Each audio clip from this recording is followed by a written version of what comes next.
Hey guys, this video is sponsored by Squarespace.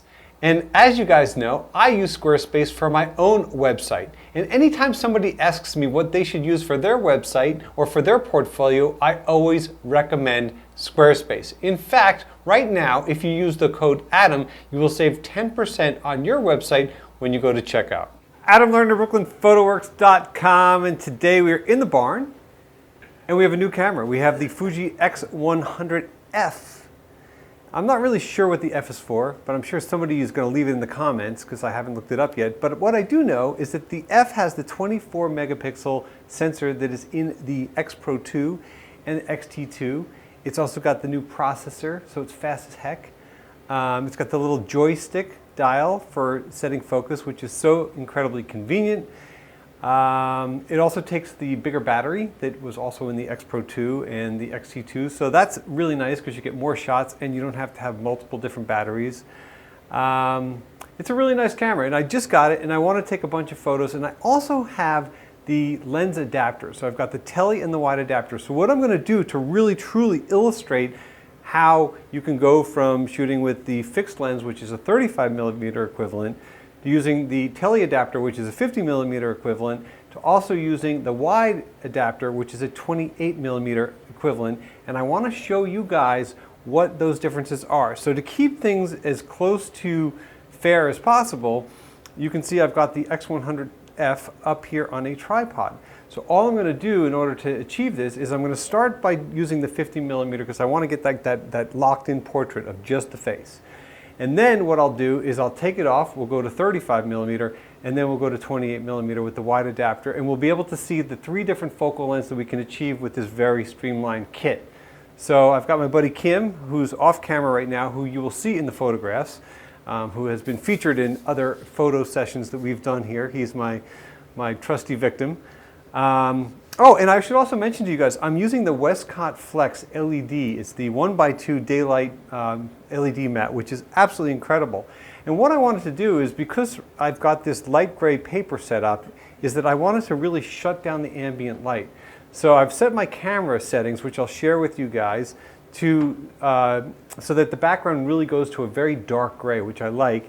And then I've actually turned up the light on the Westcott so that I can really dial that light in so that it's, it's to my liking, to my taste.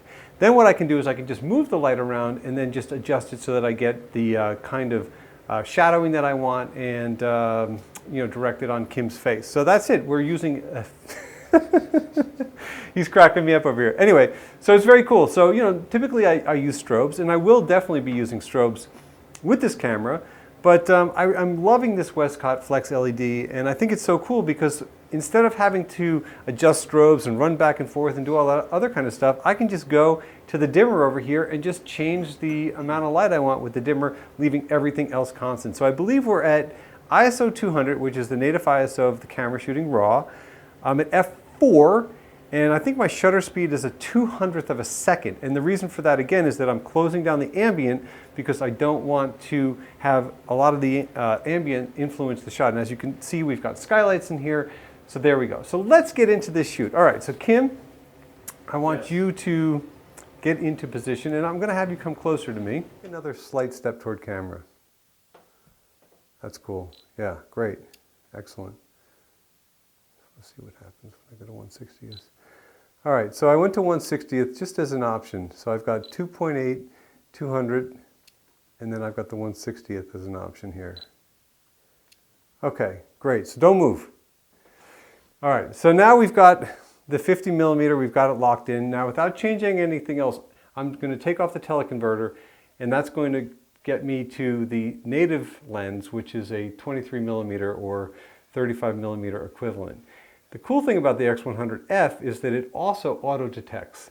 So I don't have to go into a menu and tell it, oh, there's a teleconverter, oh, there's no teleconverter. It just knows when the teleconverter is on or when the wide converter is on, and it does the heavy lifting for me.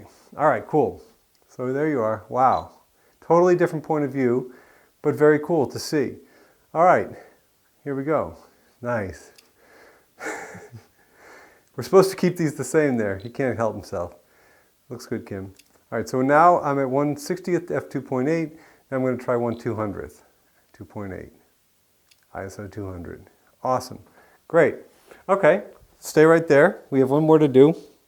Now I'm going to take the wide converter lens, and let me just show you guys these. Okay, this is the Tele, and I'll take the back off so you can see how nice of a piece of glass it is. This is the Tele. Can you guys see that? That's pretty cool. And this is the wide. The wide's a lot tinier, but they feel really good. They're really substantial. A lot of weight to them. Really nicely made. Made in Japan. The quality you would expect from Fuji. All right. First, I'm doing this into the light. It's a bad idea. All right, here we go. And the threading, everything just feels perfect. It feels like it's meant to be. Okay, just nice and not like finger tight, like nothing crazy. All right, so now we're going to try. Oh wow, look at that! Such a difference.